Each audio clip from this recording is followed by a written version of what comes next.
ಓಂ ನಮೋ ವೆಂಕಟೇಶಾಯ ನಮಃ. ನಮ್ಮ ಪ್ರತಿಯೊಬ್ಬ ವಾಹಿನಿಯ ವೀಕ್ಷಕರಿಗೆ ಆ ನಮ್ಮ ಶ್ರೀ ವೆಂಕಟೇಶ್ವರ ಸ್ವಾಮಿಯ ಆಶೀರ್ವಾದವಿರಲಿ. ನಮ್ಮ ಸಿಂಹರಾಶಿಯವರ ಮನಸ್ಸು ಸಿಂಹದಂತೆ ಗಂಭೀರವಾಗಿರುತ್ತದೆ. ಇವರ ಹೃದಯ ದೊಡ್ಡದು, ಆದರೆ ಜೀವನದಲ್ಲಿ ಎದುರಾಗುವ ಕಷ್ಟಗಳೂ ಕೂಡ ದೊಡ್ಡದಾಗಿರುತ್ತವೆ. ಹೊರಗೆ ನಗುತ್ತಾ ಕಾಣಿಸಿಕೊಂಡರೂ ಒಳಗೆ ಅನೇಕ ನೋವುಗಳನ್ನು ಹೊತ್ತುಕೊಂಡಿರುತ್ತಾರೆ. ಯಾರ ಮೇಲೂ ಸುಲಭವಾಗಿ ಅವಲಂಬನೆ ಇಡುವುದಿಲ್ಲ, ತಮ್ಮ ಕಷ್ಟವನ್ನು ತಾವೇ ಹೊರುತ್ತಾರೆ. ಸಿಂಹರಾಶಿಯವರ ಜೀವನದಲ್ಲಿ ಒಂದು ವಿಶೇಷ ಗುಟ್ಟು ಇದೆ. ಇವರ ಜೀವನ ನಿಧಾನವಾಗಿ ಆರಂಭವಾಗುತ್ತದೆ, ಆದರೆ ಒಂದು ಸಮಯದ ನಂತರ ಅದೃಷ್ಟ ಬಾಗಿಲು ತೆರೆದುಕೊಳ್ಳುತ್ತದೆ. ಆರಂಭದಲ್ಲಿ ಅವರಿಗೆ ಹಣಕಾಸಿನ ತೊಂದರೆ, ಕುಟುಂಬದಲ್ಲಿ ಅಶಾಂತಿ, ಸ್ನೇಹಿತರ ದ್ರೋಹ, ಕೆಲಸದಲ್ಲಿ ಅಡ್ಡಿ ಇವೆಲ್ಲ ಬರುತ್ತವೆ. ಆದರೆ ದೇವರ ಕೃಪೆ ಬಂದ ನಂತರ ಇವರ ಜೀವನ ಸಂಪೂರ್ಣವಾಗಿ ಬದಲಾಗುತ್ತದೆ. ಸಿಂಹರಾಶಿಯವರ ಸ್ವಭಾವದ ದೊಡ್ಡ ಗುಟ್ಟು. ಸಿಂಹರಾಶಿಯವರು ತುಂಬಾ ಆತ್ಮಗೌರವದವರು. ಯಾರ ಮುಂದೆ ತಲೆಬಾಗಲು ಇಷ್ಟಪಡುವುದಿಲ್ಲ. ತಮ್ಮ ನೋವನ್ನು ಯಾರಿಗೂ ಹೇಳುವುದಿಲ್ಲ. ಒಮ್ಮೆ ನಂಬಿದವರನ್ನು ಜೀವನಪೂರ್ತಿ ಮರೆತೇ ಮರೆತಾರಿಲ್ಲ. ಇವರು ಕೋಪಿಷ್ಠರು ಎಂದು ಜನರಿಗೆ ಕಾಣಬಹುದು, ಆದರೆ ಅವರ ಮನಸ್ಸು ತುಂಬಾ ಮೃದುವಾಗಿರುತ್ತದೆ. ಯಾರಾದರೂ ತಮ್ಮವರನ್ನು ನೋಯಿಸಿದರೆ ಮಾತ್ರ ಅವರು ಗಟ್ಟಿಯಾಗಿ ಪ್ರತಿಕ್ರಿಯಿಸುತ್ತಾರೆ. ಇವರ ದೊಡ್ಡ ಗುಟ್ಟು ಏನೆಂದರೆ, ಇವರು ಜೀವನದಲ್ಲಿ ಎಷ್ಟು ಸೋತರೂ ಮತ್ತೆ ಎದ್ದು ನಿಲ್ಲುವ ಶಕ್ತಿ ಹೊಂದಿರುತ್ತಾರೆ. ಅದಕ್ಕೆ ಸಿಂಹರಾಶಿಯವರನ್ನು ಸುಲಭವಾಗಿ ಸೋಲಿಸಲು ಯಾರಿಗೂ ಸಾಧ್ಯವಾಗುವುದಿಲ್ಲ. ದಿನನಿತ್ಯ ಜೀವನದಲ್ಲಿ ಎದುರಾಗುವ ಸಮಸ್ಯೆಗಳು. ಸಿಂಹರಾಶಿಯವರು ದಿನನಿತ್ಯ ಜೀವನದಲ್ಲಿ ಹಲವಾರು ಸಮಸ್ಯೆಗಳನ್ನು ಎದುರಿಸುತ್ತಾರೆ. ಹಣ ಬಂದರೂ ಉಳಿಯುವುದಿಲ್ಲ. ಮನೆಯಲ್ಲಿಯೇ ಮನಸ್ತಾಪ ಹೆಚ್ಚಾಗುತ್ತದೆ. ತಮ್ಮ ಒಳ್ಳೆಯತನಕ್ಕೆ ಬೆಲೆ ಸಿಗುವುದಿಲ್ಲ. ಕೆಲಸದಲ್ಲಿ ಇತರರು ಮೋಸ ಮಾಡಬಹುದು. ಸ್ನೇಹಿತರಿಂದ ದ್ರೋಹ ಸಂಭವಿಸಬಹುದು. ಮಾಡಿದ ಸಹಾಯಕ್ಕೆ ಪ್ರತಿಫಲ ಸಿಗುವುದಿಲ್ಲ. ಮನಸ್ಸಿನಲ್ಲಿ ಒಂಟಿತನ ಕಾಡುತ್ತದೆ. ಇವೆಲ್ಲ ಕಾರಣಗಳಿಂದ ಕೆಲವೊಮ್ಮೆ ನಮ್ಮ ಜೀವನವೇ ಯಾಕೆ ಹೀಗೆ ಅನ್ನೋ ಪ್ರಶ್ನೆ ಬರುತ್ತದೆ. ಆದರೆ ಸಿಂಹರಾಶಿಯವರ ಜೀವನದಲ್ಲಿ ತಡವಾದರೂ ದೊಡ್ಡ ಯಶಸ್ಸು ಬರುತ್ತದೆ. ಹಣಕಾಸಿನ ತೊಂದರೆಯ ಗುಟ್ಟು. ಸಿಂಹರಾಶಿಯವರಿಗೆ ಹೆಚ್ಚು ಕಾಡುವ ಸಮಸ್ಯೆಯೆಂದರೆ ಹಣಕಾಸಿನ ತೊಂದರೆ. ಹಣ ಸಂಪಾದಿಸುವ ಶಕ್ತಿ ಇದ್ದರೂ ಹಣ ಕೈಯಲ್ಲಿ ನಿಲ್ಲುವುದಿಲ್ಲ. ಇದರ ಪ್ರಮುಖ ಕಾರಣಗಳು: ಅತಿಯಾಗಿ ಇತರರಿಗೆ ಸಹಾಯ ಮಾಡುವುದು, ಯೋಚನೆ ಮಾಡದೆ ಹಣ ಖರ್ಚು ಮಾಡುವುದು, ತಪ್ಪು ಜನರನ್ನು ನಂಬುವುದು, ಕೋಪದಲ್ಲಿ ನಿರ್ಧಾರ ತೆಗೆದುಕೊಳ್ಳುವುದು, ಕುಟುಂಬದ ಜವಾಬ್ದಾರಿಗಳನ್ನು ಒಬ್ಬರೇ ಹೊರುವುದು. ಹಣದ ಸಮಸ್ಯೆಯಿಂದ ಕೆಲವೊಮ್ಮೆ ಸಾಲದ ಒತ್ತಡ ಬರುತ್ತದೆ. ಆದರೆ ಒಂದು ವಯಸ್ಸಿನ ನಂತರ ಇವರಿಗೆ ಅದೃಷ್ಟ ಜೋರಾಗುತ್ತದೆ. ವಿಶೇಷವಾಗಿ 28, 32, 36 ಅಥವಾ 41 ವರ್ಷಗಳ ನಂತರ ಜೀವನದಲ್ಲಿ ದೊಡ್ಡ ಬದಲಾವಣೆ ಕಾಣಬಹುದು. ಸಿಂಹರಾಶಿಯವರ ಲಾಭದ ಗುಟ್ಟು. ಸಿಂಹರಾಶಿಯವರು ಈ ಕೆಲವೊಂದು ಗುಟ್ಟುಗಳನ್ನು ಪಾಲಿಸಿದರೆ ಅವರ ಜೀವನದಲ್ಲಿ ದೊಡ್ಡ ಬದಲಾವಣೆ ಬರುತ್ತದೆ. 1. ಬೆಳಿಗ್ಗೆ ಬೇಗ ಎದ್ದರೆ ಅದೃಷ್ಟ ಹೆಚ್ಚಾಗುತ್ತದೆ. ಸೂರ್ಯೋದಯದ ಸಮಯ ಇವರಿಗೆ ಬಹಳ ಶಕ್ತಿಶಾಲಿ ಸಮಯ. ಬೆಳಿಗ್ಗೆ ಬೇಗ ಎದ್ದು ದೇವರ ಧ್ಯಾನ ಮಾಡಿದರೆ ಮನಸ್ಸಿನ ಶಕ್ತಿ ಹೆಚ್ಚಾಗುತ್ತದೆ.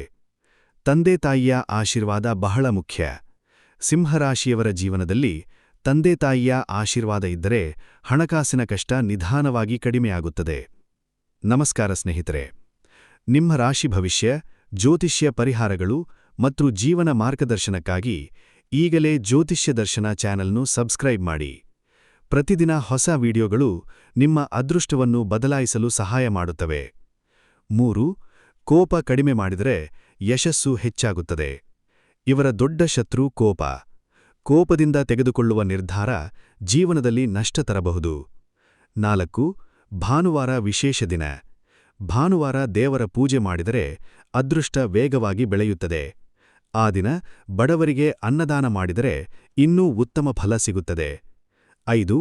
ಚಿನ್ನದ ಬಣ್ಣ ಇವರಿಗೆ ಅದೃಷ್ಟ. ಹಳದಿ, ಕೇಸರಿ ಅಥವಾ ಚಿನ್ನದ ಬಣ್ಣದ ವಸ್ತುಗಳನ್ನು ಬಳಸಿದರೆ ಸಕಾರಾತ್ಮಕ ಶಕ್ತಿ ಹೆಚ್ಚಾಗುತ್ತದೆ. ಸಿಂಹರಾಶಿಯವರಿಗೆ ಯಾವ ಕೆಲಸದಲ್ಲಿ ಲಾಭ? ಈ ರಾಶಿಯವರು ನಾಯಕತ್ವ ಇರುವ ಕೆಲಸಗಳಲ್ಲಿ ಹೆಚ್ಚು ಯಶಸ್ಸು ಪಡೆಯುತ್ತಾರೆ. ವ್ಯವಹಾರ, ರಾಜಕೀಯ, ಯೂಟ್ಯೂಬ್ ಅಥವಾ ಮೀಡಿಯಾ, ಮ್ಯಾನೇಜ್ಮೆಂಟ್ ಕೆಲಸ, ಸರ್ಕಾರಿ ಕೆಲಸ, ಜ್ಯೋತಿಷ್ಯ ಅಥವಾ ಆಧ್ಯಾತ್ಮಿಕ ಕ್ಷೇತ್ರ, ಬಂಗಾರ, ಜಮೀನು, ವಾಹನ ವ್ಯವಹಾರ. ಇವರು ತಮ್ಮದೇ ಆದ ಗುರುತು ಮಾಡಿಕೊಳ್ಳಲು ಇಷ್ಟಪಡುತ್ತಾರೆ. ಇತರರ ಅಡಿಯಲ್ಲಿ ಕೆಲಸ ಮಾಡುವುದಕ್ಕಿಂತ ಸ್ವಂತ ಕೆಲಸ ಮಾಡಿದರೆ ಹೆಚ್ಚಿನ ಲಾಭ ಸಿಗುತ್ತದೆ. ಸಿಂಹರಾಶಿಯವರ ನಷ್ಟದ ಕಾರಣ. ಇವರ ಜೀವನದಲ್ಲಿ ನಷ್ಟಕ್ಕೆ ಮುಖ್ಯ ಕಾರಣ ಅತಿಯಾದ ನಂಬಿಕೆ. ಯಾರಾದರೂ ಸಿಹಿಯಾಗಿ ಮಾತನಾಡಿದರೆ ಬೇಗ ನಂಬುತ್ತಾರೆ. ಆದರೆ ನಂತರ ಅದೇ ಜನ ಮೋಸ ಮಾಡುವ ಸಾಧ್ಯತೆ ಹೆಚ್ಚು. ಇನ್ನೊಂದು ದೊಡ್ಡ ಸಮಸ್ಯೆ ಎಂದರೆ ಮನಸ್ಸಿನ ನೋವನ್ನು ಯಾರಿಗೂ ಹೇಳದೆ ಒಳಗೆ ಇಟ್ಟುಕೊಳ್ಳುವುದು. ಇದು ನಿಧಾನವಾಗಿ ಮಾನಸಿಕ ಒತ್ತಡಕ್ಕೆ ಕಾರಣವಾಗಬಹುದು. ಸಿಂಹರಾಶಿಯವರಿಗೆ ದೇವರ ವಿಶೇಷ ಕೃಪೆ. ಸಿಂಹರಾಶಿಯವರ ಮೇಲೆ ಸೂರ್ಯದೇವರ ವಿಶೇಷ ಕೃಪೆ ಇರುತ್ತದೆ. ಅದರ ಜೊತೆಗೆ ಶಿವನ ಆರಾಧನೆ ಇವರಿಗೆ ಬಹಳ ಉತ್ತಮ. ಯಾವ ದೇವಸ್ಥಾನಕ್ಕೆ ಹೋದರೆ ಒಳ್ಳೆಯದು? ಶ್ರೀ ಘಾಟಿ ಸುಬ್ರಹ್ಮಣ್ಯ ದೇವಸ್ಥಾನ, ಶ್ರೀ ಧರ್ಮಸ್ಥಳ ಮಂಜುನಾಥ ದೇವಸ್ಥಾನ, ಶ್ರೀ ಸೌಂದತ್ತಿ ಯಲ್ಲಮ್ಮ ದೇವಸ್ಥಾನ, ಶ್ರೀ ಕುಕ್ಕೆ ಸುಬ್ರಹ್ಮಣ್ಯ ದೇವಸ್ಥಾನ. ಈ ದೇವಸ್ಥಾನಗಳಿಗೆ ಹೋಗಿ ಪ್ರಾರ್ಥನೆ ಮಾಡಿದರೆ ಮನಶ್ಶಾಂತಿ ಮತ್ತು ಹಣಕಾಸಿನ ಬೆಳವಣಿಗೆ ನಿಧಾನವಾಗಿ ಕಾಣಿಸಿಕೊಳ್ಳುತ್ತದೆ. ಸಿಂಹರಾಶಿಯವರ ಪರಿಹಾರಗಳು. ಪ್ರತಿದಿನ ಈ ಪರಿಹಾರ ಮಾಡಿ. ಬೆಳಿಗ್ಗೆ ಸೂರ್ಯನಿಗೆ ನೀರು ಅರ್ಪಿಸಿ. ಓಂ ನಮಃ ಶಿವಾಯ ಮಂತ್ರವನ್ನು 108 ಬಾರಿ ಜಪಿಸಿ. ಭಾನುವಾರ ತುಪ್ಪದ ದೀಪ ಹಚ್ಚಿ. ಬಡವರಿಗೆ ಆಹಾರ ನೀಡಿ.